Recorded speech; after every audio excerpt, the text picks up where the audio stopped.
Allahumma sholli ala sayyidina Muhammad wa ashghilil zalimin bil zalimin wa akhrijna min bainihim salimin wa ala alihi wa sahbihi ajma'in. Allahumma sholli ala sayyidina Muhammad wa azlil zalimin bil zalimin wa akhrijna min bainihim salimin wa ala alihi wa sahbihi ajma'in. Allahumma sholli ala sayyidina Muhammad wa ashghilil zalimin bil zalimin wa akhrijna min bainihim salimin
أستغفر الله العظيم لي ولوالدي ولأصحاب الحقوق الواجبة علي ولجميع المسلمين والمسلمات والمؤمنين والمؤمنات الأحياء منهم والأموات. أستغفر الله العظيم لي ولوالدي ولأصحاب الحقوق الواجبة علي ولجميع المسلمين والمسلمات والمؤمنين والمؤمنات الأحياء منهم والأموات. أستغفر الله العظيم لي ولوالدي ولأصحاب الحقوق الواجبة علي ولجميع المسلمين والمسلمات والمؤمنين والمؤمنات الأحياء منهم والأموات.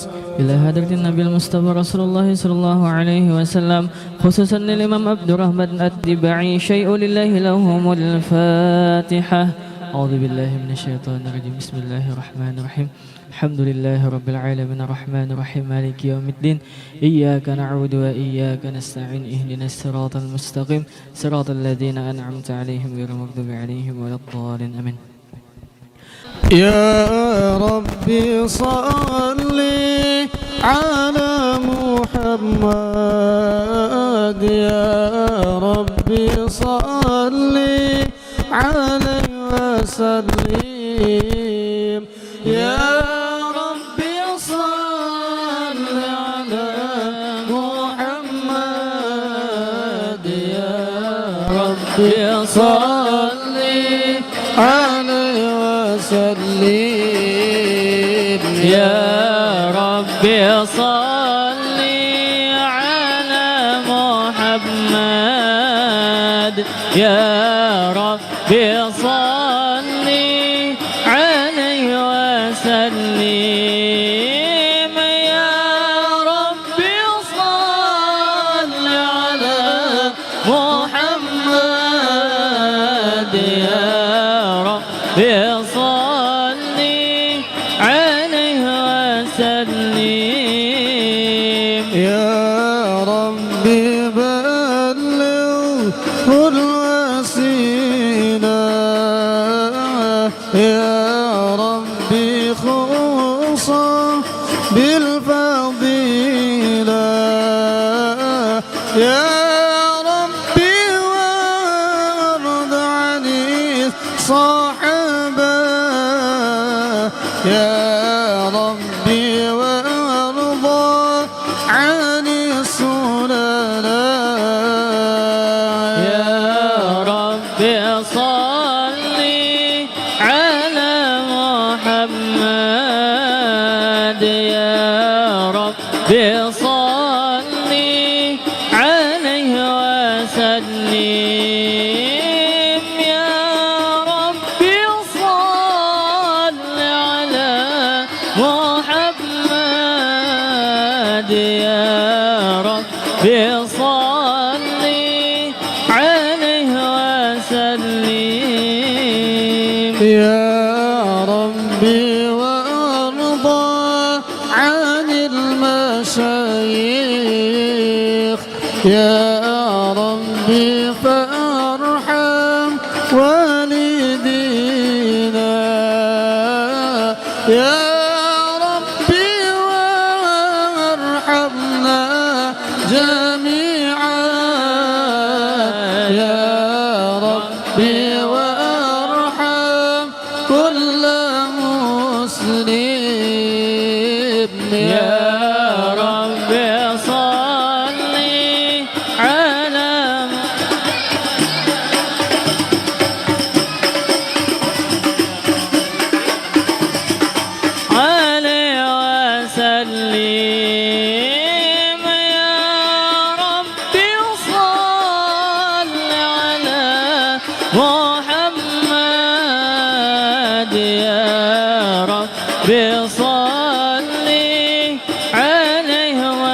وسلم يا ربي يا ربي وارحمنا جميعا يا ربي يا ربي وارحم كل مسلم يا ربي واغفر لكل مذنب يا ربي لا تقطع رجانا يا ربي يا ربي صل على محمد يا ربي يا ربي صل عليه وسلم يا ربي صل على محمد يا ربي صل عليه وسلم يا ربي يا ربي يا سامع دعانا يا ربي يا ربي بلغنا نزوره يا ربي دانا جينا لك يا ربي أجرنا من عذابك يا ربي صل على محمد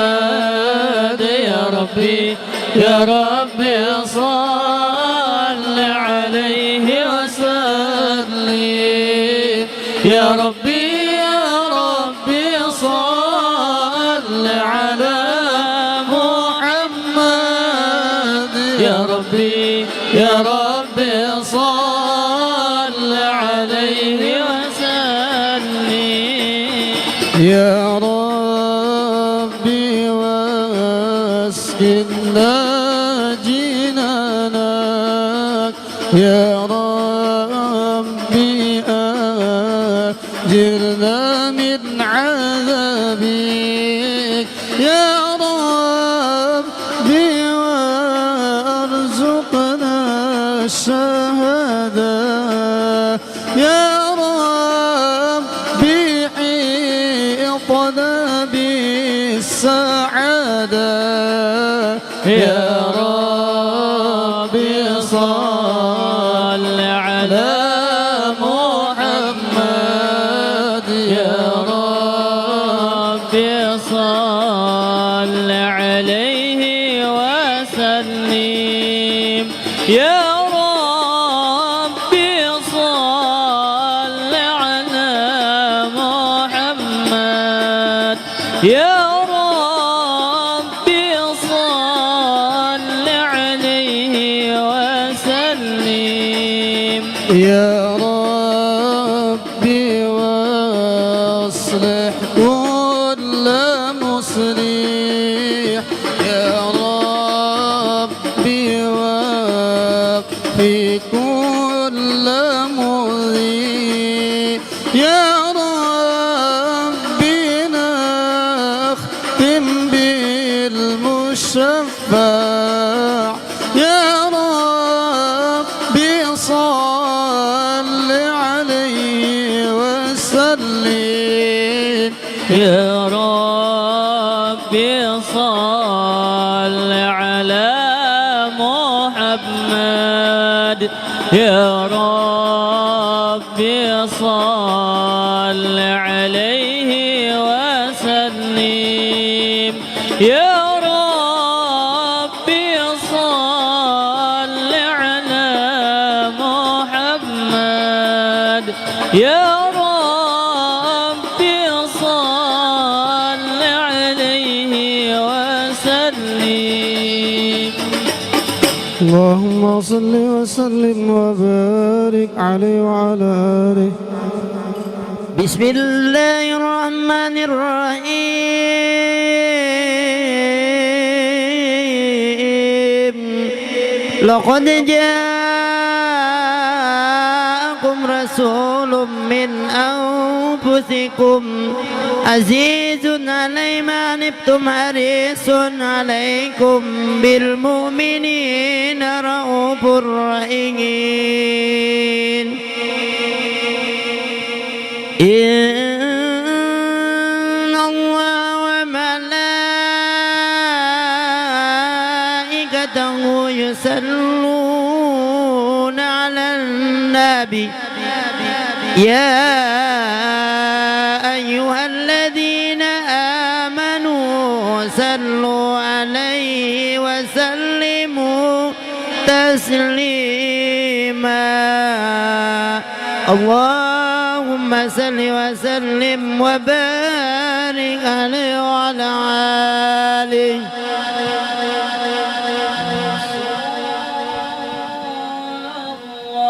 سلام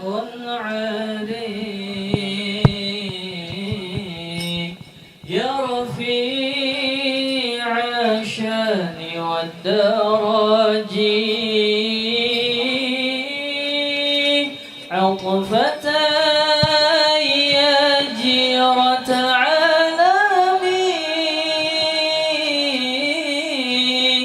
يا أهيل الجود والكرم يا رسول الله سلام عليك يا رفيع الشان والدرج عطفة يا جيرة العالمين يا أهيل الجود والكرم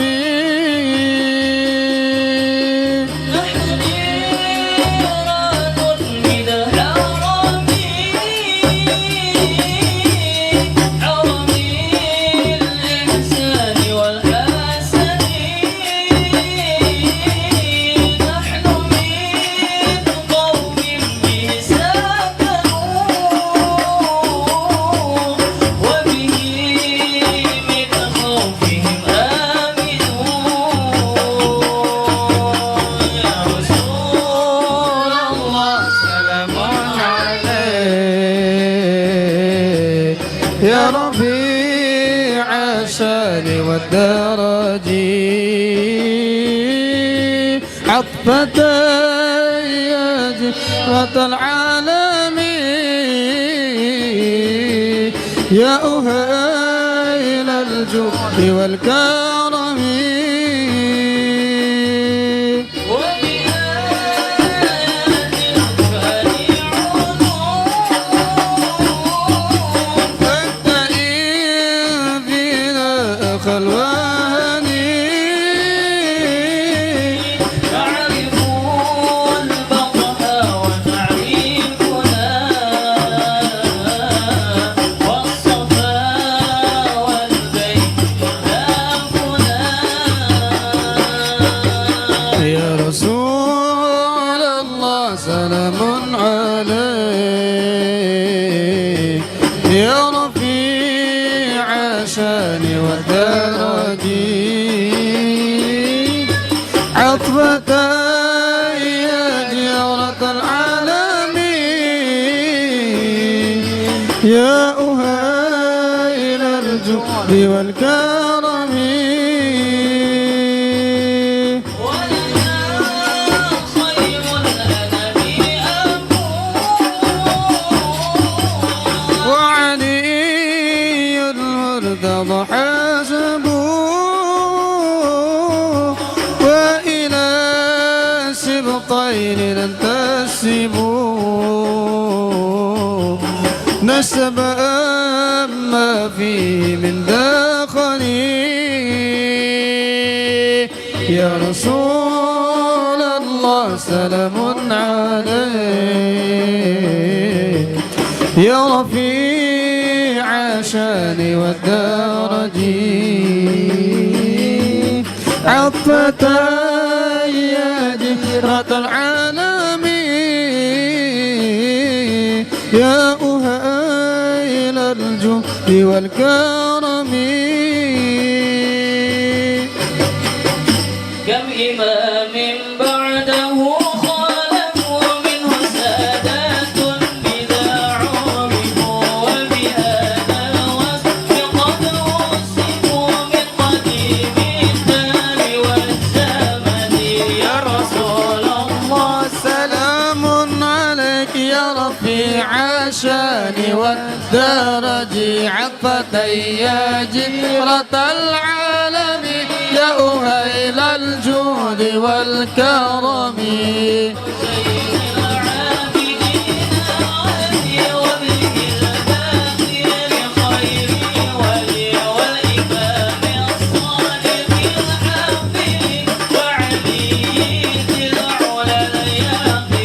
يا رسول الله سلام عليك يا رفيع الشان والدرج عطفة يا جيرة العالم يا أهيل الجود والكرم والقوم الذين هدوا وبفضل الله قد سعدوا ولغير الله ما قصدوا ومع القرآن في قرني يا رسول الله سلام عليك يا رفيع الشان والدرج يا فتى يا جيرة العالم يا أهيل الجود والكرم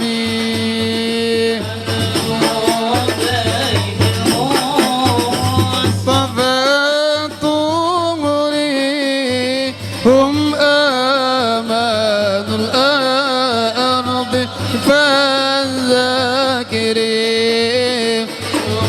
في حب الآن زم الزهر مثل ما قد جاء في السنن يا رسول الله سلام عليك يا رفيع الشان والدرج أدفأت يا جيرة العالم يا أهيل الجود والكرم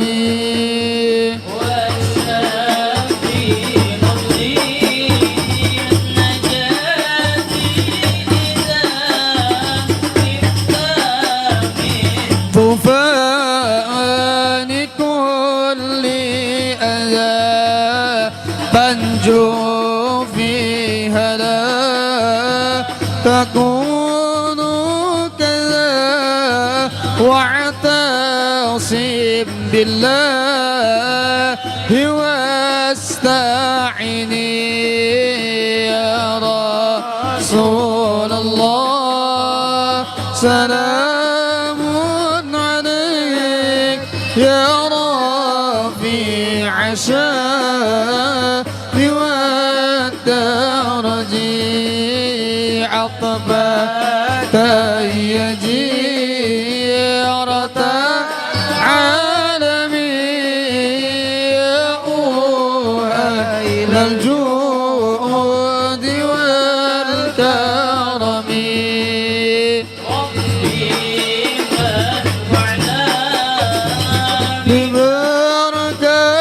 ببركاتهم واهدينا الحسنى بحرماتهم وآمتنا في طريقاتهم ومعافتهم من الفتن يا رسول الله سلام عليك يا رفيع الشان والدرج عطفة يا جيرة العالمين يا أهيل الجود والكرم. اللهم صل وسلم وبارك عليه وعلى آله. صلاة الله حت كواكب على حمد خير من ركب النجائب. صلاة الله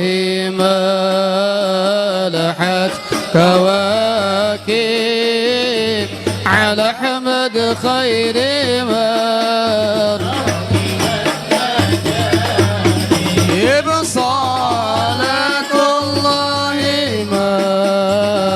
ملحت كواكب على حمد خير من ركب النجائب. صلاة الله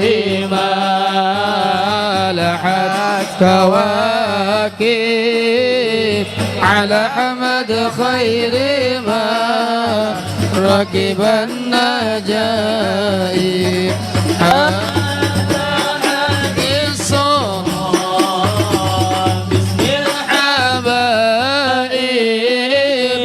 فهج الشكر أعطف الركائب.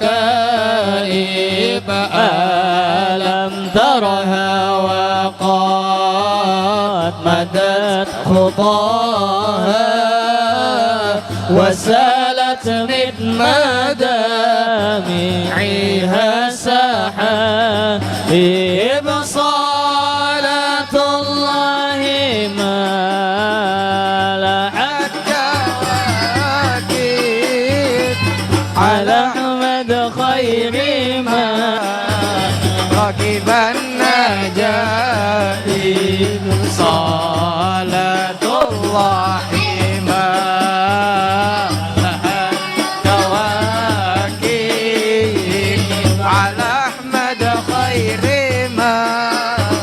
ركب النجائب. ومالت للحمى طربا وحنت إلى تلك المعالم والملاعب. فادع جذب الزمام ولا تسوقها فقائد شوقها للحي جاذب. صلاة الله ملحت كواكب على حمد خير من ركب النجائب. صلاة الله ملحت كواكب على حمد خير من ركب النجائب.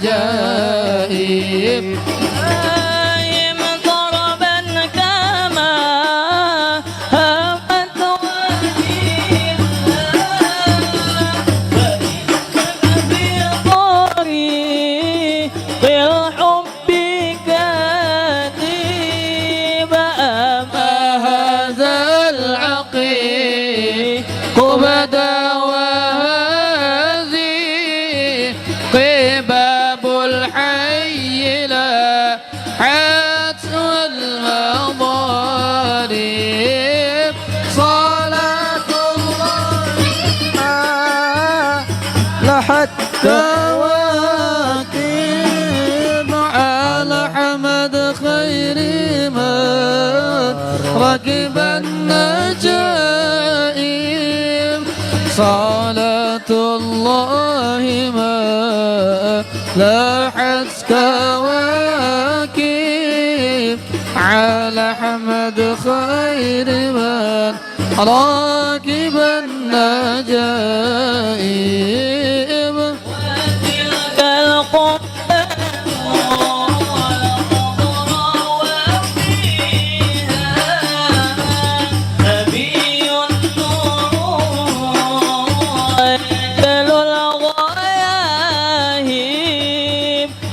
وقد صاح الرضا ودنا التلاقي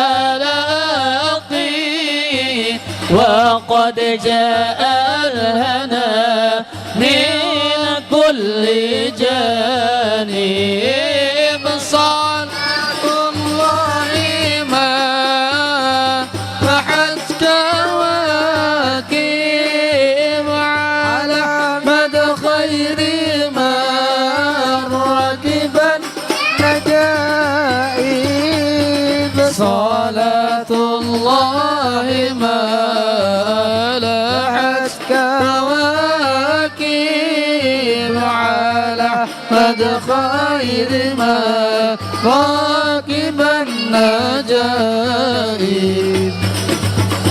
قل لي نفسي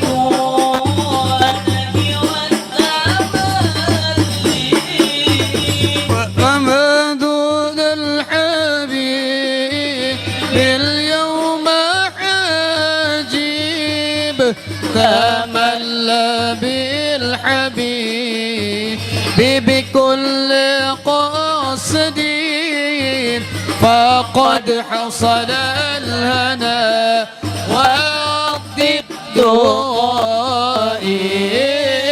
صلاة الله ما لاحت كواكب على أحمد خير ما راكب النجائب صلاة الله ما لاحت كواكب على أحمد خير من راكب النجائب نبي الله خير الخلق جمعا له أعلى المناصب والمراتب له الجاه الرفيع له المعالي له الشرف المؤبد والمناقب صلاة الله ما لاحت كواكب على أحمد خير من ركب النجائب صلاة الله ما لاحت كواكب على أحمد خير من راكب النجائب فلو أن سعينا كل يوم على الأحد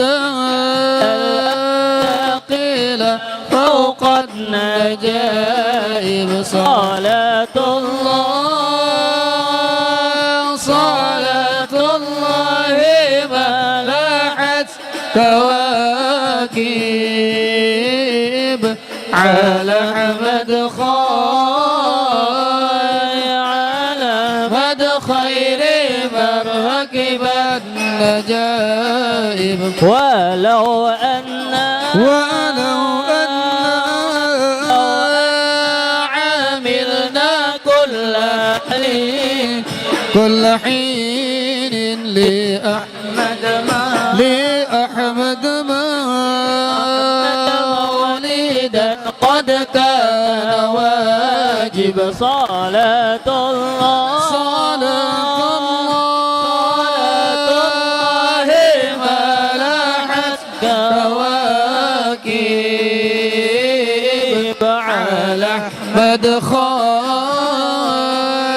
على أحمد خير من ركب النجائب عليه من المهيمن كل وقت صلاة ما بدا نور الكواكب صلاة الله صلاة الله ملحت كواكب على أحمد خاي على أحمد خير من ركب النجائب تعم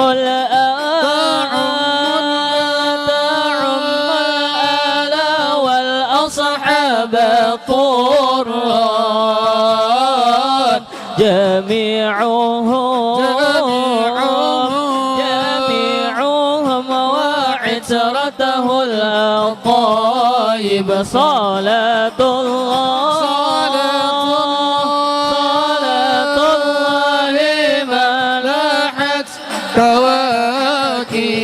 كواكب على حمد خير على حمد خير من ركب النجائب اللهم صل وسلم وبارك عليه وعلى آله.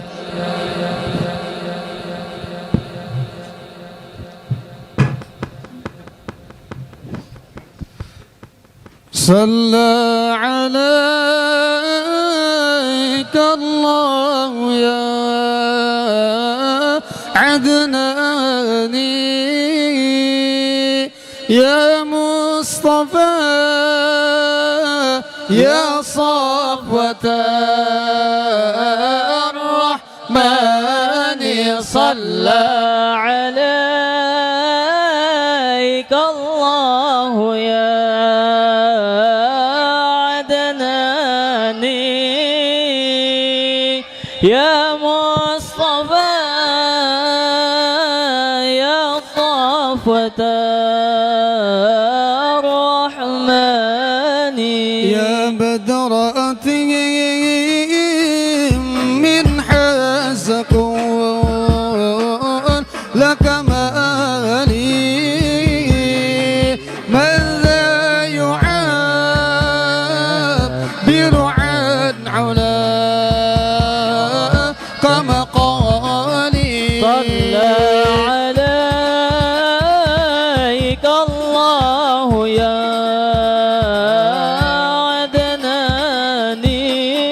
عدناني يا مصطفى يا صفوة الرحمن أنت الذي أسرقت في أفق العلا فمحوت به الأنوار كل ضلالي صلى عليك الله يا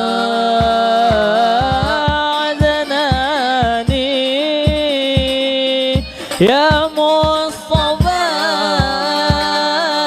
يا صفوة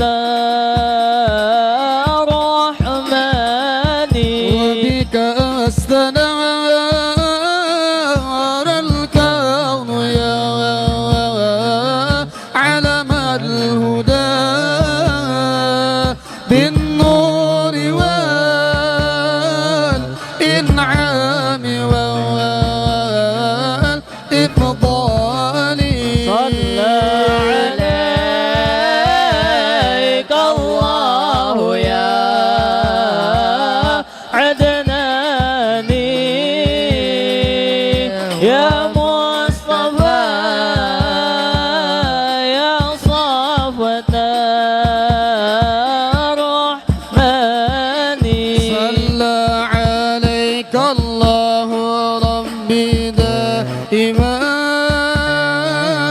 أبدا مع الإبكار والأصال صلى عليك الله ربي دائما أبدا مع الإبكار والأصال صلى عليك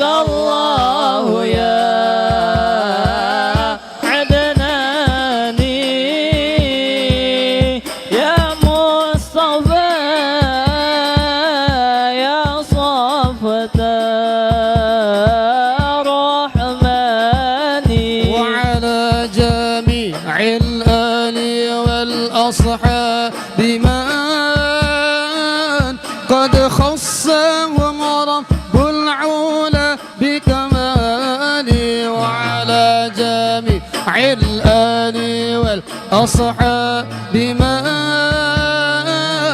قد خصهم رب العلا بكماله صلى عليك الله يا عدناني يا مصطفى يا صفوة الرحمن اللهم صل وسلم وبارك عليه وعلى آله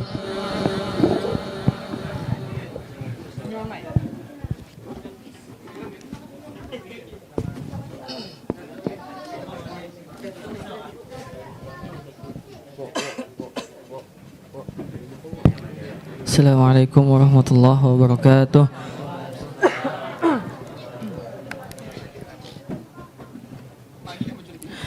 أعوذ بالله من الشيطان الرجيم. بسم الله الرحمن الرحيم. إن الله اصطفى آدم ونوحا وآل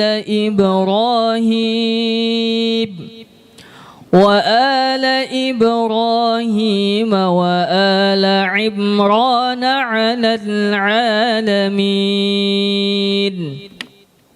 ذرية بعضها من بعض والله سميع عليم. إذ قالت امرأة عمران رب إني نذرت لك ما في بطني محررا فتقبل مني إنك أنت السميع العليم. فلما وضعتها قالت رب إني وضعتها أنثى والله أعلم بما وضعت وليس الذكر كالأنثى وإني سميتها مريم وإني أعيدها بك وذريتها من الشيطان الرجيم. فتقبلها ربها بقبول حسن وأنبتها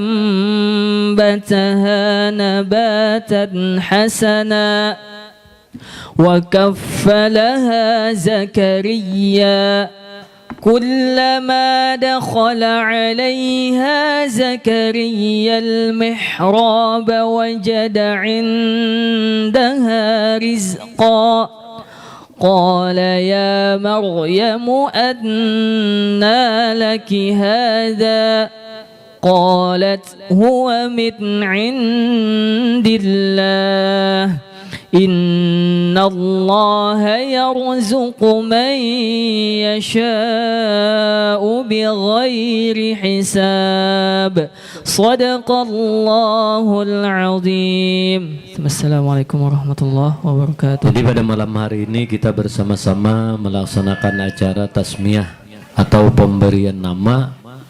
Maka kita pada malam hari ini menyaksikan bahwasanya salah seorang anak perempuan yang ada di depan kita ini kita beri nama. Maka nanti apabila disambat ngarannya dan ngaran bintinya, hendaklah kita mendoakan dengan barakallahu fiha, artinya mudah-mudahan Allah memberikan keberkahan kepada anak dengan nama yang telah dipilihkan oleh orang tuanya, dan mudah-mudahan kehidupannya sesuai dengan apa yang diingini atau dihajatkan oleh orang tuanya. Bismillahirrahmanirrahim. Ya gulam, sammainaki bima samakillah al-malikul jabal fil ajal, ismuki Hananiya Az-Zahra binti Hayatullah. Wahai cucunda kami, sampian kami namai dengan nama Hananiya Az-Zahra binti Hayatullah. Mudah-mudahan Allah memanjangkan umurmu, mensehatkan badanmu, menjadikanmu wanita yang salihah, yang selalu taat ibadat kepada Allah, berbakti kepada ibu bapa, dan menjadi qurratu ain bagi kedua orang tua, wabil khusus kepada Rasulullah SAW. Mudah-mudahan mendapat keselamatan, keberkahan dunia dan akhirat, dimasukkan Allah ke dalam surga dengan bighairi hisab, biberkati maulid Nabi SAW.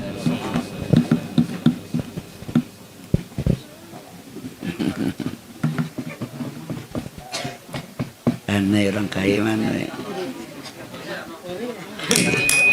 Iya. Bismillahirrahmanirrahim. Allahumma inni u'idzuha bika wa dzurriyyataha minasyaitonir rajim. Ya gulamah sammaituki bima sammakillahu fil lauhil mahfuz, Hananiya Az-Zahra binti Hayatullah, barakallahu fiha.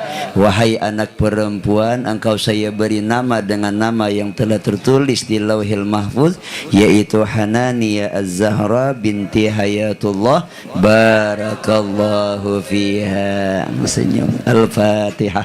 A'udzubillahi minasyaitonir rajim. Bismillahirrahmanirrahim. Sini. Kayaknya belasih kamu lagi. Bismillahirrahmanirrahim.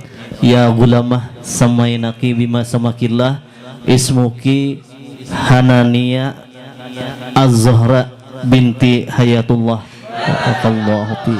Mudah-mudahan engkau menjadi anak yang salihah, penyejuk hati kedua orang tua, panjang umur, sehat badan, dan menjadi anak yang berbakti, yang berguna bagi nusa, bangsa, dan agama. Amin ya rabbal alamin.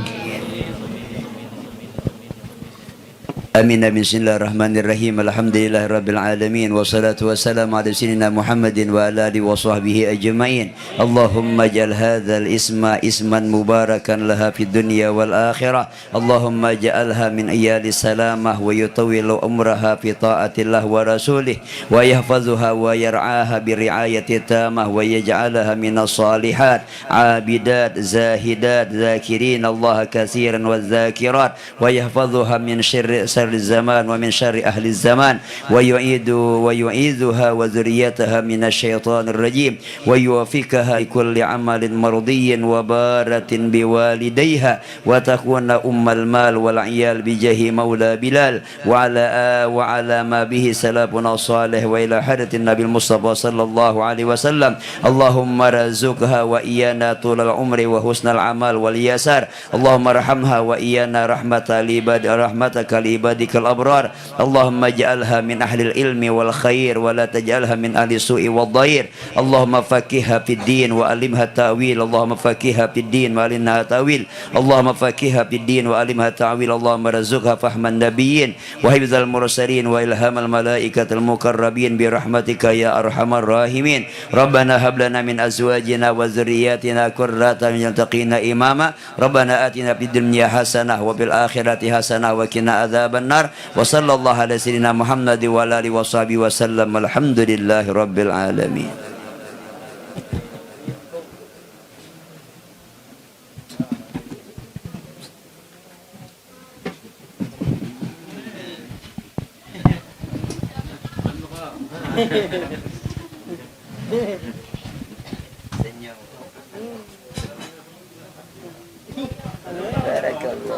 فانتهت العرس تربع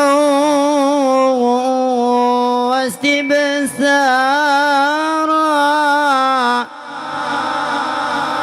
وازداد القرسي وهيبة ووقارا وامتلأت السماوات أنوارا ودجت الملائكة وتهليلا وتمجيدا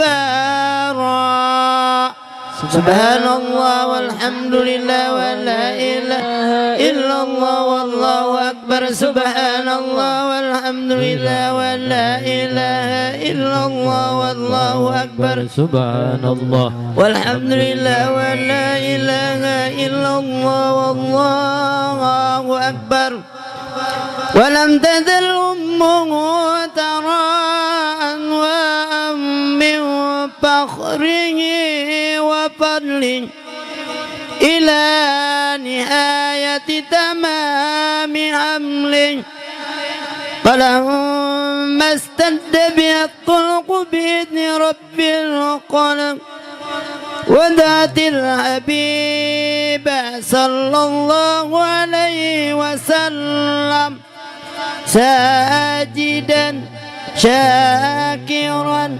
حامدا كأنه البدر بتمامه صلى الله على محمد صلى الله عليه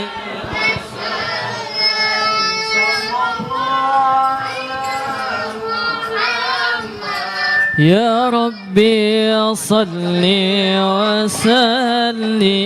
وسلم طلع البدر علينا من ثنيات الوداع وجب الشكر علينا ما دعا لله داع طلع البدر علينا من ثنيات الوداع وجب الشكر علينا ودعا لله داع أيها المبعوث فينا جئت بالأمر المطاع كن شفيعا يا حبيبي يوم عشر واجتماع طلع البدر علينا من ثنيات الوداع وجب الشكر علينا لله داع ربنا صل على من حل في خير البقاع وسبيل الستر علينا يا مجيبا كل داع يا مجيبا كل داع طلع البدر علينا من ثنيات الوداع وجب الشكر علينا ودعا لله داع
جد الحسين مرحبا يا مرحبا ورضى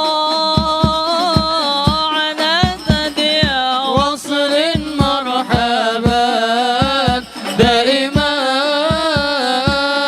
من كل داعي مرحبا يا مرحبا مرحبا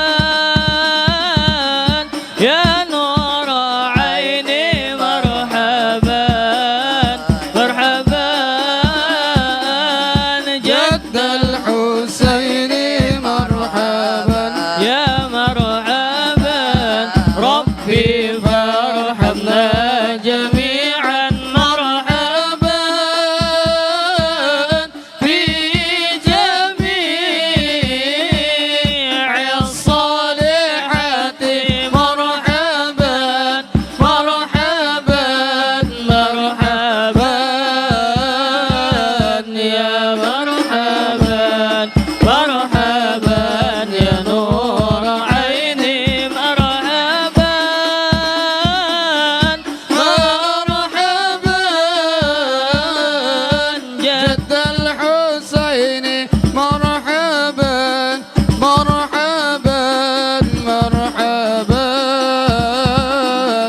يا مرحبا ربي فارحمنا جميعا مرحبا وامحو عنا السيئات مرحبا مرحبا مرحبا يا مرحبا مرحبا يا نور عيني مرحبا مرحبا جد الحسين مرحبا مرحبا مرحبا يا مرحبا صلى الله عليه صبي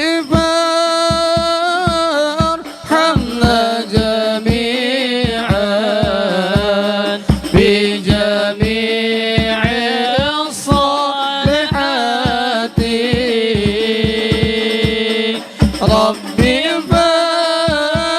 فارحمنا جميعا وامحو عنا السيئات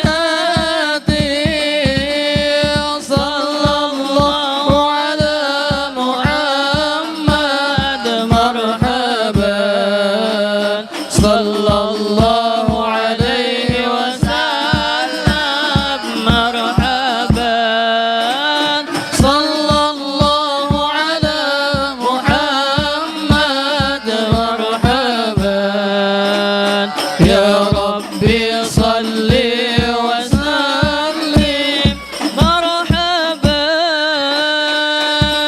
اللهم صل وسلم وبارك عليه وعلى آله Amin amin bismillahirrahmanirrahim alhamdulillahirabbil alamin wassalatu wassalamu ala asyrafil anbiya'i wal mursalin sayyidina maulana Muhammad wa ala alihi wa sahbihi ajmain ja'alallahu yakum yastajibu syafa'atu wa yarju rahmatan wa rabata Allahumma bihurmati hajan nabiyil karim wa alihi wa ashabihi as-sadiqin ala manhajihil kawim ij'alna min khiyari ummati wassurna bidayni hurmati wa syurna qadam fi zumrati wa samil alsinatana bi madi wa nusrati wa hina mutamassikina bi sunnati wa ta'ati wa amitna ala hubbi wa jama'ati Allahumma likhina ma'ahu jannata fa innahu awwalu man yadkhuluha wa anzalna ma'ahu fi qusuriha fa innahu awwalu man yanziluha warhamna ya ma yashfa'u lil khalaiki fatarhamuha Allahumma rzuqna ziyaratahu fi kulli sana ولا تجعلنا مع الغافلين عنك ولا نقد رأسنا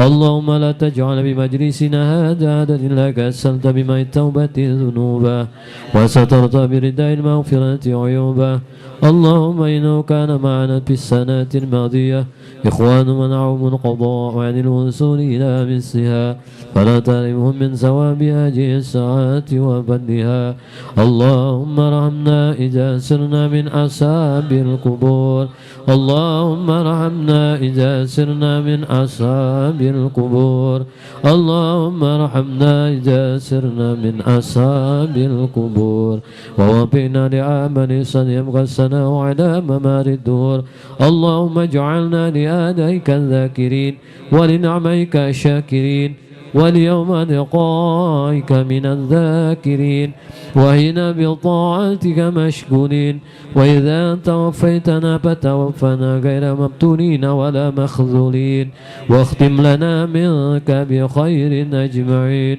اللهم اكفنا شر الظالمين اللهم اكفنا شر الظالمين اللهم اكفنا شر الظالمين واجعلنا من فتنة هذه الدنيا سالمين اللهم اجعل هذا رسولا كريما لنا شفيعا وارزقنا به يوم القيامة مقاما رفيعا اللهم اشكنا من عود نبيك محمد صلى الله عليه وآله وسلم شربة هانية لا نزمع بعدها أبدا وانشرنا تحت لوائه ودا اللهم اغفر لنا به ولآبائنا ولأمهاتنا ولمشايخنا ولمعلمينا وذوي الحقوق علينا ولمن نجر هذا الخير بهذه الساعة لجميع المؤمنين والمؤمنات والمسلمين والمسلمات الأحياء منهم والأموات إنك مجيب دعوات وقاضي الحاجات وغافر الذنوب والخاطئات يا أرحم الراحمين صلى الله ربنا على نور المبين أحمد المصطفى سيدي المرسلين وعلى آله وصحبه أجمعين صلى الله ربنا على نور المبين أحمد المصطفى سيدي المرسلين وعلى آله وصحبه أجمعين صلى الله على نور المبين أحمد المصطفى سيدي المرسلين وعلى آله وصحبه أجمعين بفضل سبحان ربك رب العزة عما يصفون سلام على المرسلين والحمد لله رب العالمين.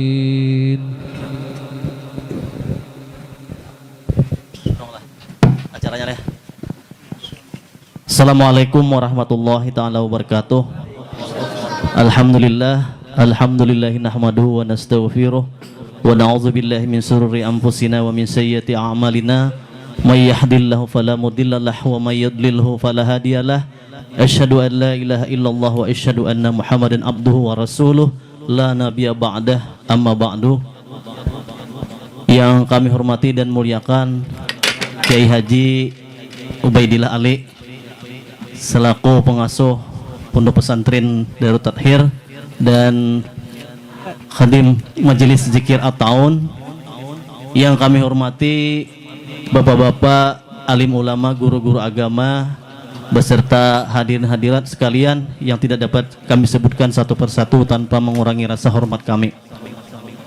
Kami di sini mewakili daripada Sahibul Hajat atau anak anda kami Hayatullah mengucapkan ribuan terima kasih kepada sampian sabartan yang telah berhadir memenuhi saruan kami pada malam hari ini. Pertama-tama dan utama marilah kita panjatkan puji syukur kita kehadiran Allah Subhanahu wa taala karena mana berkat panjang umur dan sehat badan kita semua serta taufik dan hidayahnya sehingga dapatlah kita berhadir di rumah Abahnya Tullah atau Muhammad Arsad dalam rangka kita bersama-sama mengikuti acara perayaan Maulid Nabi besar Muhammad SAW sekaligus tasyakuran dan akikah sekaligus pemberian nama kepada anak atau cucu kami tadi itu Hanania Az-Zahra. Mudah-mudahan acara pada malam hari ini diberkahi oleh Allah Subhanahu wa taala. Amin ya rabbal alamin. Kemudian salawat dan salam mudah-mudahan tercurah ke hariban junjungan kita Nabi besar Muhammad sallallahu alaihi wasallam serta kepada keluarga, kerabat dan pengikut beliau hingga akhir zaman nanti. Amin ya rabbal alamin. Sekali lagi kami mewakili daripada Sahibul Hajat mengucapkan terima kasih kepada sampian sabartaan dan memohon ampun dan maaf jikalau pada acara pada malam hari ini ada hal-hal yang tidak berkenan dari baik jamuan maupun sambutan maupun hal-hal yang lain, kami mewakili daripada Sahibul Hajat atau saudara kami Muhammad Arsan atau Abahnya Tullah, mohon ampun dan maaf sekali lagi. Demikian sebagai sambutan kami. Untuk selanjutnya kita mendengari ceramah atau tausiah seputar kelahiran junjungan kita Nabi besar Muhammad SAW. Kepada Ustadz Ubaidillah, Kiai Haji Ubaidillah Ali waktu dan tempat kami persilahkan. Bismillahirrahmanirrahim. Assalamualaikum warahmatullahi ta'ala wabarakatuh. Waalaikumsalam. Alhamdulillah. Alhamdulillahi dzul ikrami wal jalal. Allahumma salli wa sallim wa barik wa karrim ala sayyidina wa nabiyyina wa habibina wa maulana Muhammadin alladhi wulida wa bu'itha fi syahri yawmal isnaini fi syahri rabi'il awal wa ala alihi wa ashabihi wa tabi'ina lahum bi ihsan ila yaumil wukufi baina yadayka ya kabiru ya muta'al amma ba'd. Faqad qala Allah subhanahu wa ta'ala fi kitabihil mubin wa huwa asdaqul qailin ba'da an a'udzu billahi minasy syaithanir rajim. Bismillahirrahmanirrahim. Wa kullan naqussu 'alaika min anba'ir rusuli ma nuthabbitu bihi fu'adak wa ja'aka fihi al-haqqu wa mau'izatu wa dzikra lil mu'minin. Qala nabiyyuna wa syafi'una Muhammadun sallallahu alaihi wasallam, innama bu'istu li utammima makarimal akhlaq. Wa qala sallallahu alaihi wasallam aydan, man a'zama maulidi faqad ahabbani wa man ahabbani kana ma'i fil jannah. Sadaqallahul azim wa sadaqa rasuluhun nabiyul karim wa nahnu ala dhalika minasyahidin wa syakirin. Yang sama-sama kita muliakan para alim ulama, guru-guru agama, tokoh-tokoh masyarakat, hadirin dan hadirat, para pecinta baginda kita Nabi besar Muhammad sallallahu alaihi wasallam.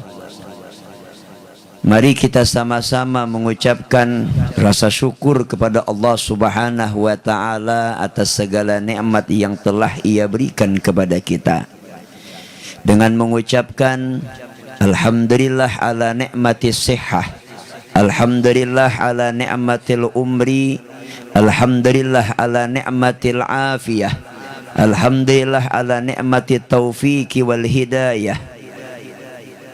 Kita bersyukur atas segala nikmat yang Allah Subhanahu wa ta'ala berikan kepada kita. Salawat dan salam juga semoga senantiasa selalu tercurah dan terlimpah keharibaan junjungan kita Nabi besar Muhammad sallallahu alaihi wasallam, yang mana tadi telah disampaikan oleh saudara kita perwakilan daripada Sahibul Bait, bahwasanya duduknya kita berkumpul pada malam hari ini adalah ikut serta membesarkan, merayakan, memperingati kelahiran daripada manusia yang paling dimuliakan oleh Allah Subhanahu wa ta'ala, yaitu baginda kita Nabi besar Muhammad sallallahu alaihi wasallam.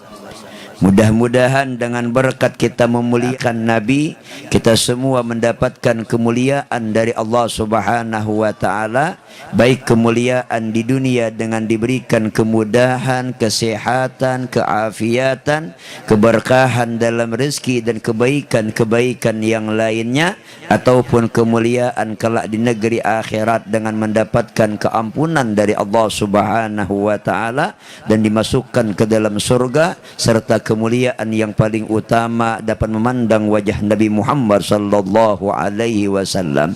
Amin amin ya rabbal alamin.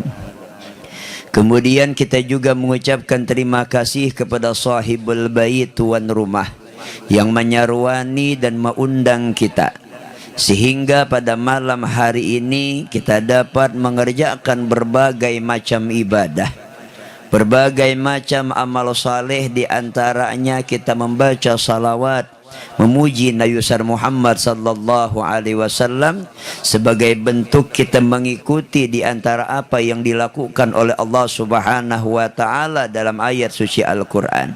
Karena pekerjaan salawat ini Allah yang nyuruh dan Allah juga mengerjakan.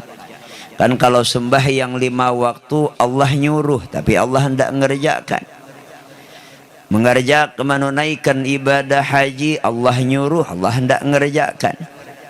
Kita mengerjakan Allah memerintahkan kita untuk mengeluarkan sebahagian harta kita dari ibadah zakat, Allah nyuruh tapi Allah hendak mengerjakan. Beda dengan ibadah salawat kepada Nabi besar Muhammad sallallahu alaihi wasallam, Allah memerintahkan dan Allah pun mengerjakannya. Innallaha wa malaikatahu yusalluna 'alan nabi ya ayyuhalladzina amanu sallu 'alaihi wa sallimu taslima. Sesungguhnya Allah Subhanahu wa taala dan para malaikatnya senantiasa bersalawat kepada Nabi besar Muhammad sallallahu alaihi wasallam. Lihat, Allah nang senantiasa bersalawat. Kemudian Allah memerintahkan kepada kita, ya ayyuhalladzina amanu sallu alaihi wa sallimu taslima. Bersalawatlah kalian kepada Nabi besar Muhammad sallallahu alaihi wasallam dan mengucapkan salam. Jadi kebaikan yang kita dapat, yang kita kerjakan pada malam hari ini tidak terlepas daripada berkah kebaikan daripada sahibul bait yang mengumpulkan kita. Kita bersalawat pada malam hari ini, kita mendengari indahnya lantunan daripada ayat suci Al-Quran, kita terhubung silaturahmi satu dengan yang lain, yang mana semua apa yang telah kita kerjakan sesuai dengan apa yang dianjurkan oleh Nabi kita besar Muhammad sallallahu alaihi wasallam. Sebagai bentuk balas kebaikan kita doakan mudah-mudahan sahibul bait dengan keluarganya segala hajat mereka dikabulkan oleh Allah Subhanahu wa taala, dimudahkan segala urusan mereka, dihindarkan daripada bala musibah dunia dan akhirat, dan diluaskan rezeki, diberikan keberkahan di dalamnya. Amin amin ya rabbal alamin. Dalam kesempatan ini mengutip dari nama yang diberikan oleh mereka para orang tua atau kakeknya terhadap anak perempuan yang tadi telah diberi nama dengan Hananiya Az-Zahra. Kita teringat sebuah kalimat yang dipuji oleh orang-orang saleh terdahulu menggambarkan kemuliaan Nabi kita besar Muhammad sallallahu alaihi wasallam ketika dia dilahirkan oleh Allah Subhanahu wa taala oleh ibunya yang bernama Aminah bintu Wahbin. Dalam sebuah syair disebutkan, Allahu sya'aki an takuni fina umman li khairil mursalina hanuna. Kan hanuna ni ya Hananiya ayalah. Nah, maknanya sama, orang yang kasih sayang, kan Hananiya Hanuna. Yang ngaran wayah ini kan bagus, Bahari bagus saya juga aja kita, tapi disesuaikan lah lawan zaman wayah ini. Bahari aja kita Khadijah, wah ini Khadijah jangan kadang-kadang hanya dikurangi ya lah. Bahari Aisyah, wah ini Aisyah aja ya lah. Jadi ada sedikit lah aja kita mau ubah maknanya sama. Asal mau ubah ya kalau lah. Dari Maryam Maria ya lah. Pada maknanya sama aja kita. Sama di sini Hananiya itu maknanya sama dengan Hanuna. Allahu sya'aki an takuni fina umman li khairil mursalina hanuna. Fakhtarakil maula li hamli amanatin fa khuliqti aminatan wa wada'ti amina. Allahu sya'aki an takuni fina. Allah Subhanahu wa ta'ala menghendaki engkau wahai Aminah menjadi ibu li khairil mursalina, menjadi orang tua, menjadi ibu yang melahirkan khairil mursalina, sepaling baik rasul yang diutus oleh Allah Subhanahu wa ta'ala. Karena tidak ada pian rasul yang paling hebat melebihi daripada kehebatan Nabi kita besar Muhammad sallallahu alaihi wasallam. Li khairil umman li khairil mursalina hanuna. ibu daripada Rasulullah yang sangat kasih sayang dengan baginda kita Nabi besar Muhammad sallallahu alaihi wasallam. Jadi Allah nang memilih Aminah menjadi ibunya Rasulullah. Padahal dulu kakek baginda kita Nabi besar Muhammad sallallahu alaihi wasallam, beliau ketika lagi bujang belum lagi menikah dengan nenek baginda kita Nabi besar Muhammad sallallahu alaihi wasallam, pernah Abdul Muttalib kai Nabi berdagang ke negeri Syam. Ketika aja kita asyik di pasar melayani para pembeli, waktu itu masuk salah seorang pendeta yang mana memiliki keilmuan yang luar biasa terhadap kitab-kitab terdahulu. Ketika masuk dia ke pasar yang ada di kota Yaman, ketika berhadapan dengan Abdul Muttalib, calon kakek baginda kita Nabi besar Muhammad sallallahu alaihi wasallam, taharraka fi kalbihi minal ulum, bergerak di dalam dadanya daripada keilmuan. Arti bergerak tuh, hadzal rajul muttasilun bi khabaris sama. Jadi laki-laki nang di hadapan ini pasti terhubung dengan kabar dari langit. Artinya nang kitab ulun baca ini ada cirinya pada ini laki-laki. Jadi para kisiden, para kisiden, wahai pemuda, boleh hendak ulun minta waktu kepada sampian. Artinya jika kita ada yang beberapa hal yang ingin saya pertanyakan. Ujar kai Nabi Abdul Muttalib, silahkan wahai guru. Kan orang saleh bahari pendeta ada juga ada pakaian khusus ya lah yang bisa mudah dikenal daripada orang zaman tersebut. Kayak kita juga ciri ulama kan ada ciri khasnya ya lah. Bahari ciri pendeta juga ada aja kita zaman dulu. Jadi ditakuni sidin, wahai pemuda, ujar pendeta tadi, nama pian siapa?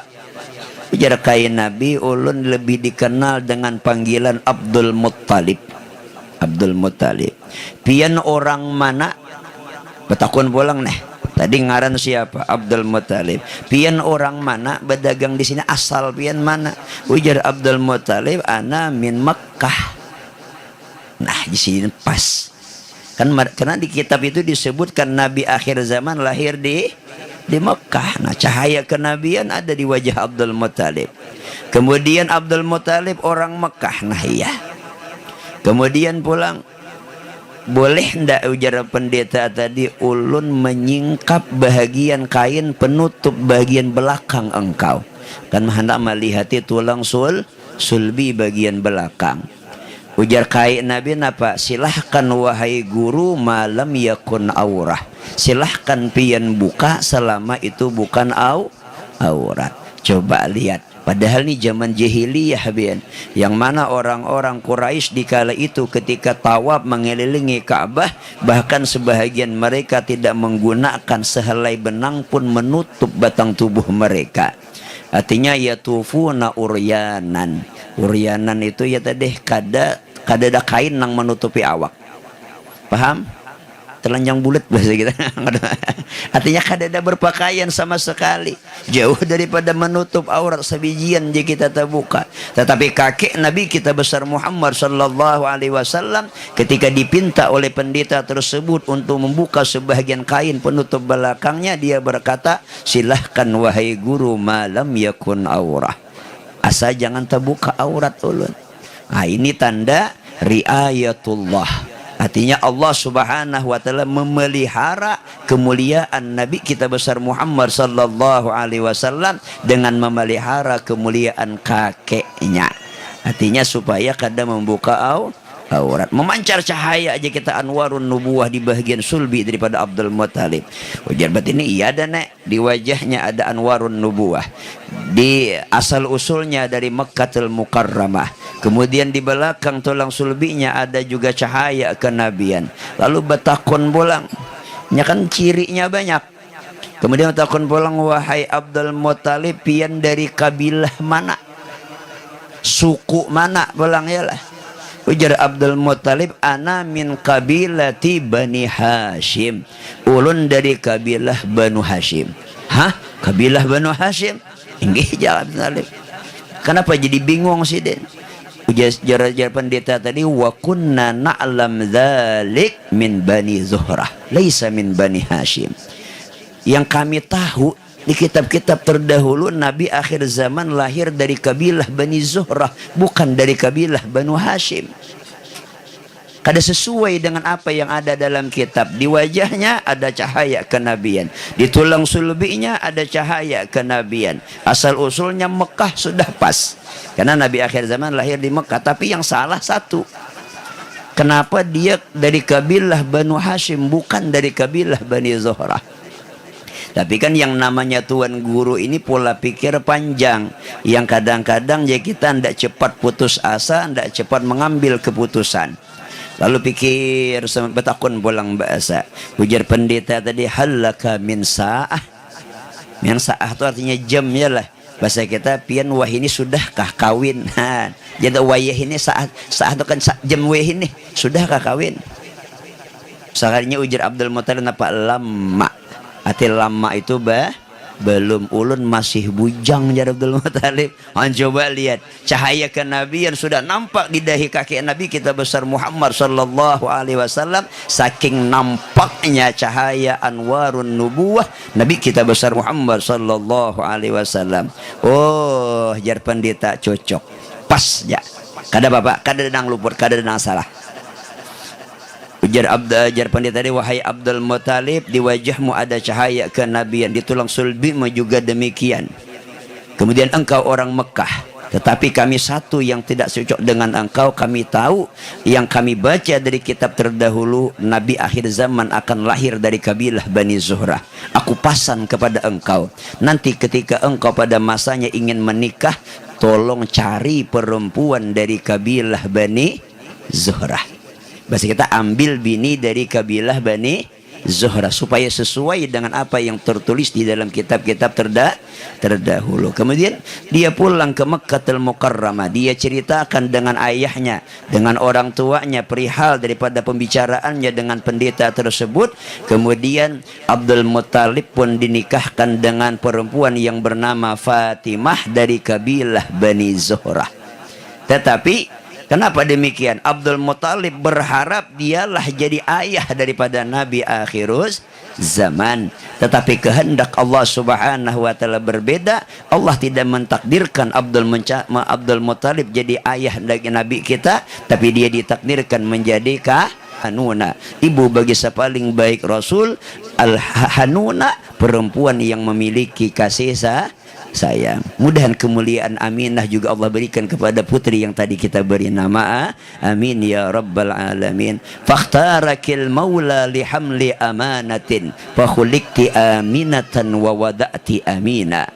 Fakhtarakil maula, maka Allah subhanahu wa ta'ala memilih engkau lihamli amanatin, engkau membawa sebuah amanah.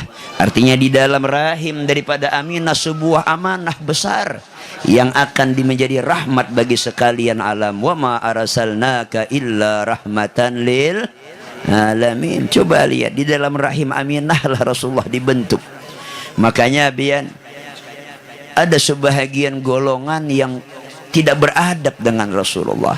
Ada sebahagian segelincir manusia yang su'ul adab dengan ayah dan ibu baginda kita Nabi besar Muhammad sallallahu alaihi wasallam.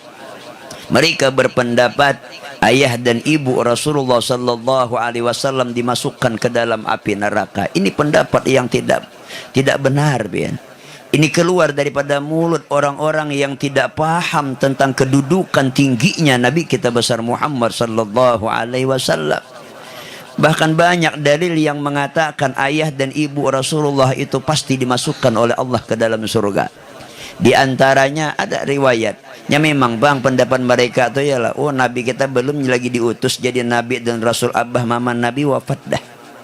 Itu dianggap mereka ialah kada sawat Islam, kada sawat beriman.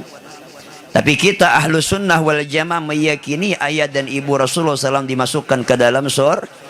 Ada beberapa dalil sebagaimana Nabi Isa alaihissalam di antara mukjizatnya bisa menghidupkan orang yang telah meninggal dunia. Nabi kita besar Muhammad sallallahu alaihi wasallam pun pernah dalam sebuah riwayat, dalam sebuah hadis meminta kepada Allah subhanahu wa ta'ala untuk menghidupkan ayah dan ibunya, kemudian dihidupkan oleh Allah. Setelah hidup dia mengucapkan asyhadu an la ilaha illallah wa asyhadu annaka rasulullah. Artinya ayah dan ibu Nabi juga masuk Islam, kemudian diwafatkan kembali oleh Allah Subhanahu wa taala. Itu ada dalam sebuah riwayat. Dan juga dalam ayat suci Al-Qur'an disebutkan bahwasanya di sebahagian kitab-kitab tafsir, ayah dan ibu Rasulullah sallallahu alaihi wasallam mereka hidup di zamanul fatrah. Tahu pian arti zamanul fatrah? Zaman kekosongan dari nabi dan rasul, tidak ada Allah utus di zaman tersebut. Kan antara Nabi Ismail dengan Nabi kita tuh kosong, tidak ada nabi pian. Memang Nabi Isa ada, tapi jaraknya juga jauh masanya. Jadi zaman kekosongan nabi itu disebut dengan zamanul fatrah. Orang yang hidup di zamanul fatrah itu tidak disiksa oleh Allah Subhanahu wa taala. Artinya dengan rahman dan rahimnya Allah tidak menyiksa orang yang tidak diutus pada mereka nabi dan rasul. Dalilnya di mana? Juga dalam Al-Qur'an. Bagi mereka yang menghafal Al-Qur'an tahu di antara firman Allah Subhanahu wa taala, "Wa ma kunna mu'adzibina hatta nab'asa rasula." Wa ma kunna mu'adzibin, tidaklah kami, kata Allah Subhanahu wa taala, menyiksa sekelompok manusia hatta nab'atha rasula, kecuali kami telah mengutus rasul kepada mereka. Artinya belum diutus tidak akan kami siksa. Jadi ayah dan ibu baginda kita Rasulullah sallallahu alaihi wasallam tidak akan disiksa oleh Allah Subhanahu wa taala. Kemudian ditambahkan lagi suatu dalil yang mengatakan bahwasanya ayah dan ibu Rasulullah sallallahu alaihi wasallam mereka berada dalam keyakinan ala dini Nabi Ibrahim alaihi salam.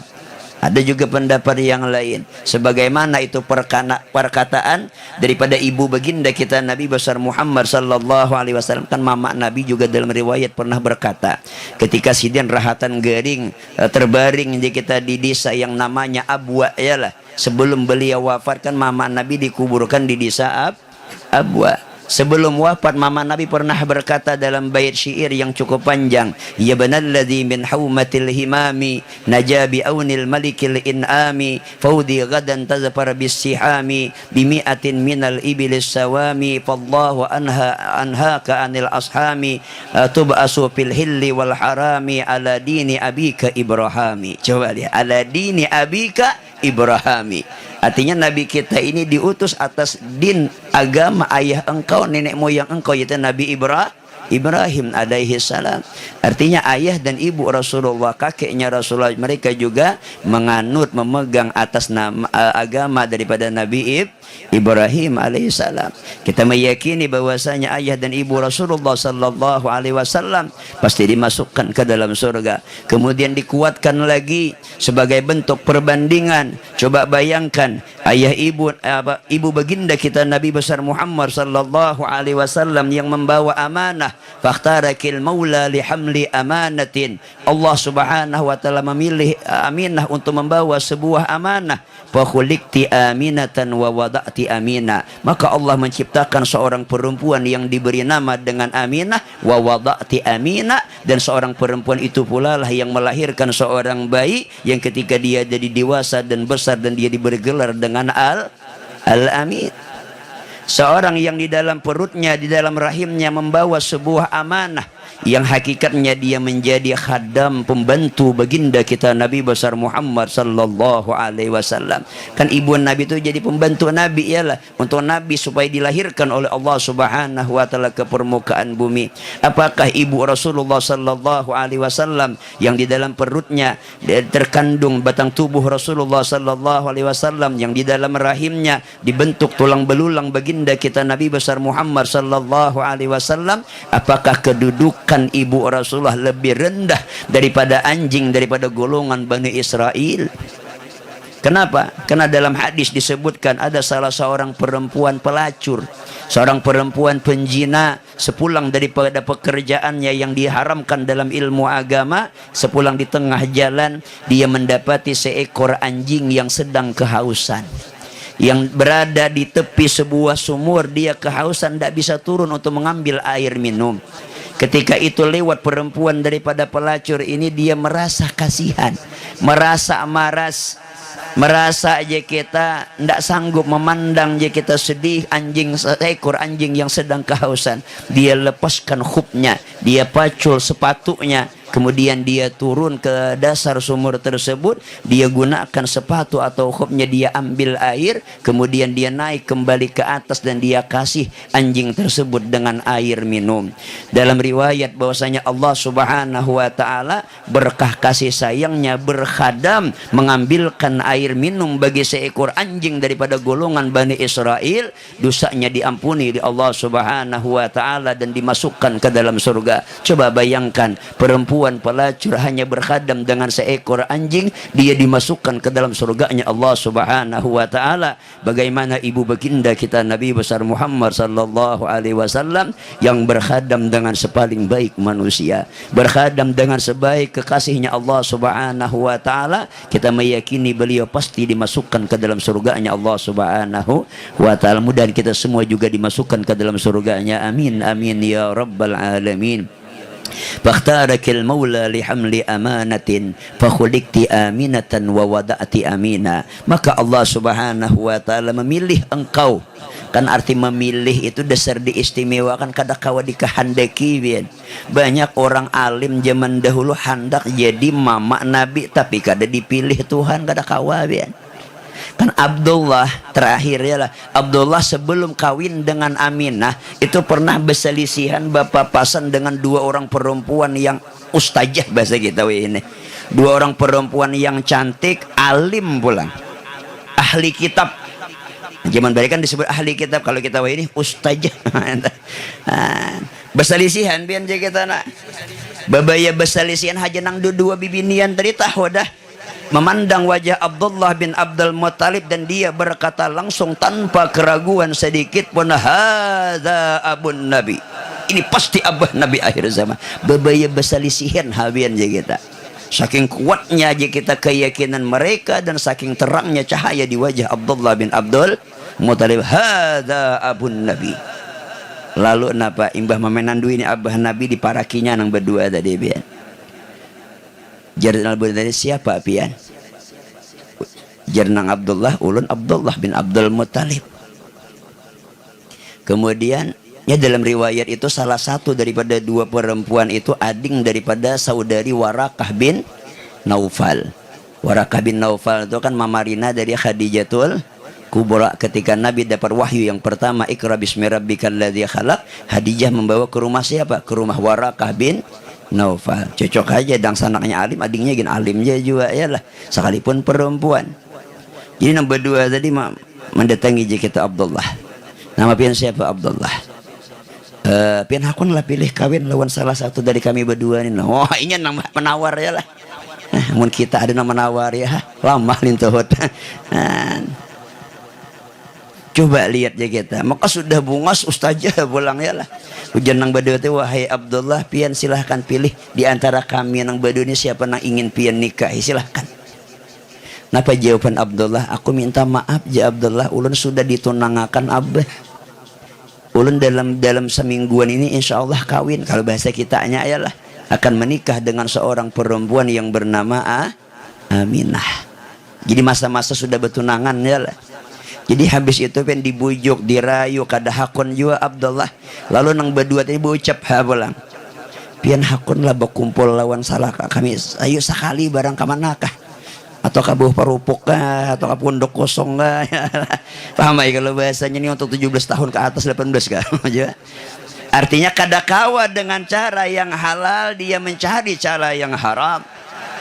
Lalu apa jawaban Abdullah bin Abdul Muttalib sebagai bentuk dia sedang dipelihara oleh Allah Subhanahu wa taala? Ujar Abdullah, ammal haramu fal mamatu dunahu, al hillu la hilla fa astabinahu, fa kaifa bil amri alladhi tabghinahu yahmil karimu dinahu wa irdahu. Ammal haramu fal mamatu dunah. Ujar Abdullah, ulun lebih bagus mati daripada mengerjakan yang haram. Coba lihat jawabannya luar biasa ya lah. Al-hillu la hilla fa astabinahu. Jangankan nang haram, nang halal aja gin ulun baapik jar Abdullah. Fakaifa bil amri alladhi tabghinahu, bagaimana lagi perkara yang haram yang engkau ajak aku dengannya. Yahmil karimu dinahu wa irdahu, Allah yang bersifat karim, yang pemurah, menjaga kemuliaan nabinya. Kada mungkin nabi yang paling mulia lahir daripada perbuatan zina. Yalah, artinya dipeliharakan oleh Allah. Akhirnya menikah. Setelah beberapa hari setelah pernikahan, rupanya pian kita tasalisiha pulang lawan nang berdua tadi. Inggih, tadi kan sebelum kawin. Ini imbah kawin tasalin pulang. Basalisihan tapapas orang tahangkup bahu ya kada marawa nang berdua tadi. Kada marawa lagi. Jadi Abdullah ini penasaran pian. Paling Abdullah, wahai dua orang perempuan. Bapak nulis napa aja? Napa kada marawa lagi lawan ulun? Kadihiran lagi jual mahal. Jerna berdua tadi desuah kita bertemuan. Bu situ kalau nang semalam nang setengah bulan tadi nang pina membujuk membawai kawin minta nikahi ulun je kita. Iya hikam semalam lah. Iya Aisyah Abdullah, seandainya engkau memang betul laki-laki yang dulu setengah bulan kemarin yang kami bujuk, kami rayu, qad farakan nurul lati ra'ainahu, sungguh telah berpindah hilang cahaya yang dulu kami lihat di wajah engkau wahai Abdullah.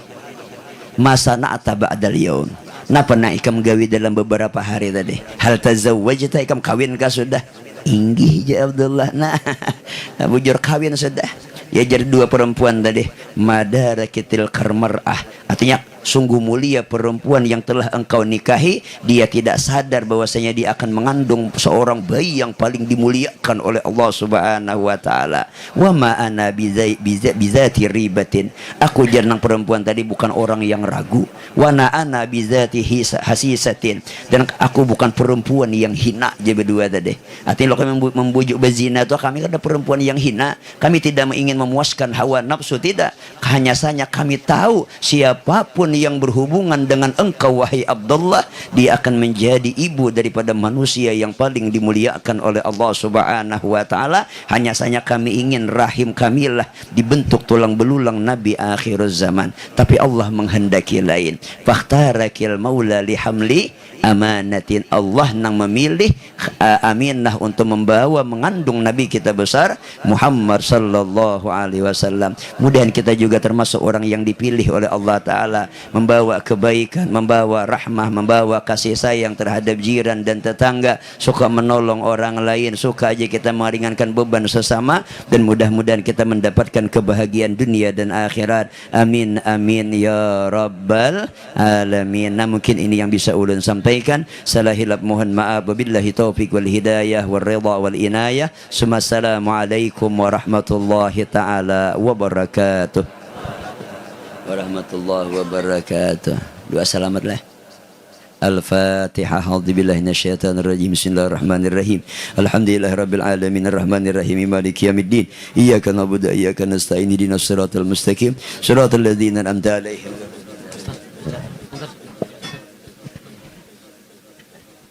Amin amin. Bismillahirrahmanirrahim. Alhamdulillahirabbil alamin wassalatu wassalamu ala sayyidina Muhammadin wa ala alihi washabihi ajmain. Allahumma salli wa sallim ala sayyidina Muhammadin al-Fatih lima ughliq wal khatim lima sabaq wa nasiril haqqi bil haqqi wal hadi ila siratikal mustaqim wa ala alihi wa ashabihi haqqa qadri wa miqdarihi al-azim. Allahumma inna nas'aluka salamatan fid din wa afiyatan fil jasad wa siyatan fil rizqi wa taubatan qabla al-maut wa rahmatan indal maut wa maghfiratan ba'da al-maut. Allahumma hawwin alaina fi sakaratil maut. Allahumma sallimna wa sallim dinana wa sallim ahlana wa sallim buyutana wa sallim jiranana wa sallim auladana wa sallim azwajana wa sallim tijaratana wa sallim jami'a ma ataitana bi rahmatika ya arhamar rahimin. Allahumma kama hadaita ibadaka Allahumma hdina kama hadaita ibadaka salihin wa wafiqna kama wafaqta ibadaka salihin wa adkhilna al-jannata bi zumrati ibadika salihin. Allahumma inna nas'aluka wa natashabu indaka wa natawassalu ilaika bi salawati ala habibika Muhammadin sallallahu alaihi wasallam an taqdiya jami hajatina ya Allah min hajati dunya wa hajatil akhirah fa innahu la yaqdi hajatan illa anta ya hayya qayyum ya dzal jalali wal ikram. Rabbana atina fid dunya hasanah wa fil akhirati hasanah wa qina adzaban nar. Wa sallallahu ala sayyidina Muhammad wa ala alihi washabihi wasallam. Alhamdulillahi rabbil alamin. minna wa minkum taqabbal ya karim. Demikian tadi ceramah agama seputar kelahiran junjungan kita Nabi besar Muhammad sallallahu alaihi wasallam. Tapi hanya ingin jadi rahim hanya mungkin tahun kaina ulang hawa kisah Nabi lahirnya. Hanya berpindah tadi hanya ya Allah guru amun habiskan habis saat subuh deh. Mudah-mudahan panjang umur kita, mudah-mudahan kita bertemu kembali di acara Maulid di rumah ini. Nah, kita doakan bersama, amin ya rabbal alamin. Ulun selaku pembawa acara mohon ampun dan maaf jikalau pada acara pada malam hari ini ada yang menyinggung atau perasaan sampian sabaratan, mohon ampun dan maaf. Sebelum kita menutup, marilah kita dua buah pantun. Pisang emas bawa berlayar, masak sebiji di dalam peti. Hutang emas bisa dibayar, hutang budi terbawa mati. Burung irian, burung cendrawasih. Cukup sekian, terima kasih. Wabillahi taufiq wa hidayah. Assalamualaikum warahmatullahi wabarakatuh.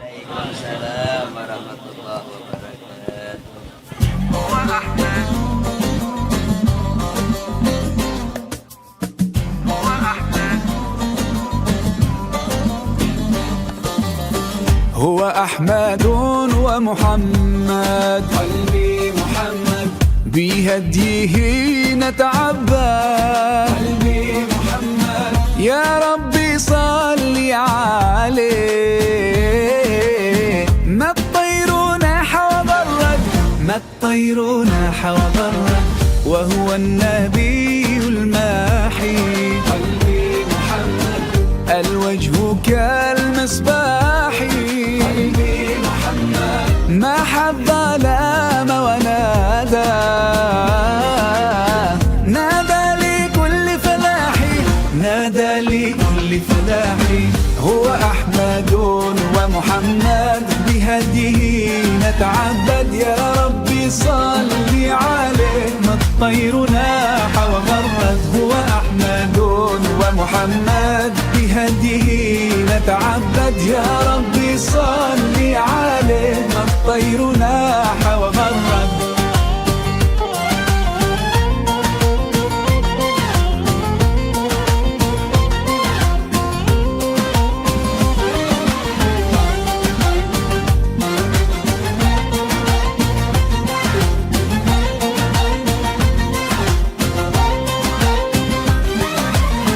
وهو النبي الحاشر قلبي محمد ونحن فيه نفاخر محمد من لم يصلي عليه فهو البخيل الخاسر فهو البخيل الخاسر وهو النبي العاقب قلبي محمد قمر أضاء كواكب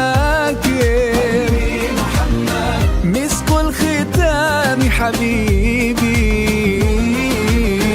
أعلى الآنام مراتب أعلى الآنام مراتب هو أحمد ومحمد بهديه نتعبد يا ربي صل عليه ما الطير ناح وغرد هو أحمد ومحمد بهديه نتعبد يا ربي صل عليه ما الطير ناح وغرد هو أحمد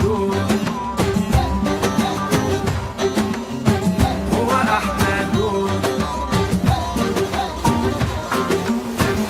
لكل العاشقين حبيب وأنا حبيبي حبيبي محمد هو أحمد ومحمد بهديه نتعبد يا ربي صل عليه ما الطير ناح وغرد هو أحمد ومحمد بهديه نتعبد يا ربي صل عليه ما الطير ناح وغرد هو أحمد ومحمد الهجرة رحلة هادينا حمل الإسلام لنا دينا الهجرة رحلة هادينا حمل الإسلام لنا دينا فسلام الله على الهادي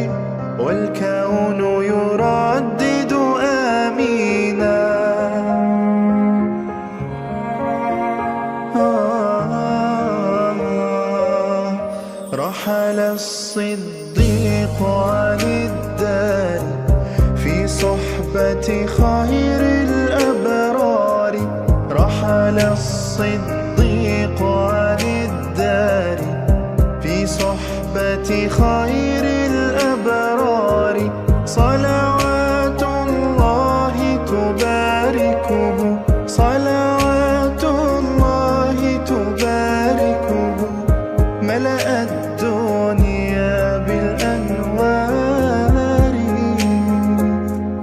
الهجرة رحلة هادينا حمل الإسلام لنا دينا الهجرة رحلة هادينا حمل الإسلام لنا دينا فسلام الله على الهادي والكون يردد آمينا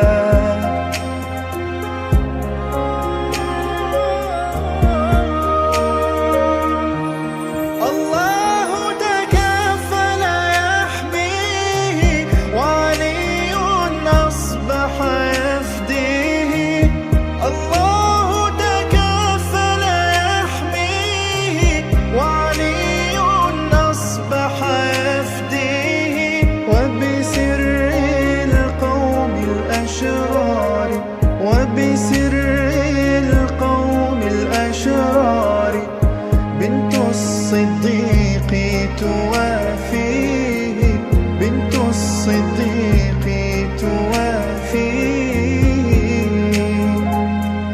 الهجرة رحلة هادي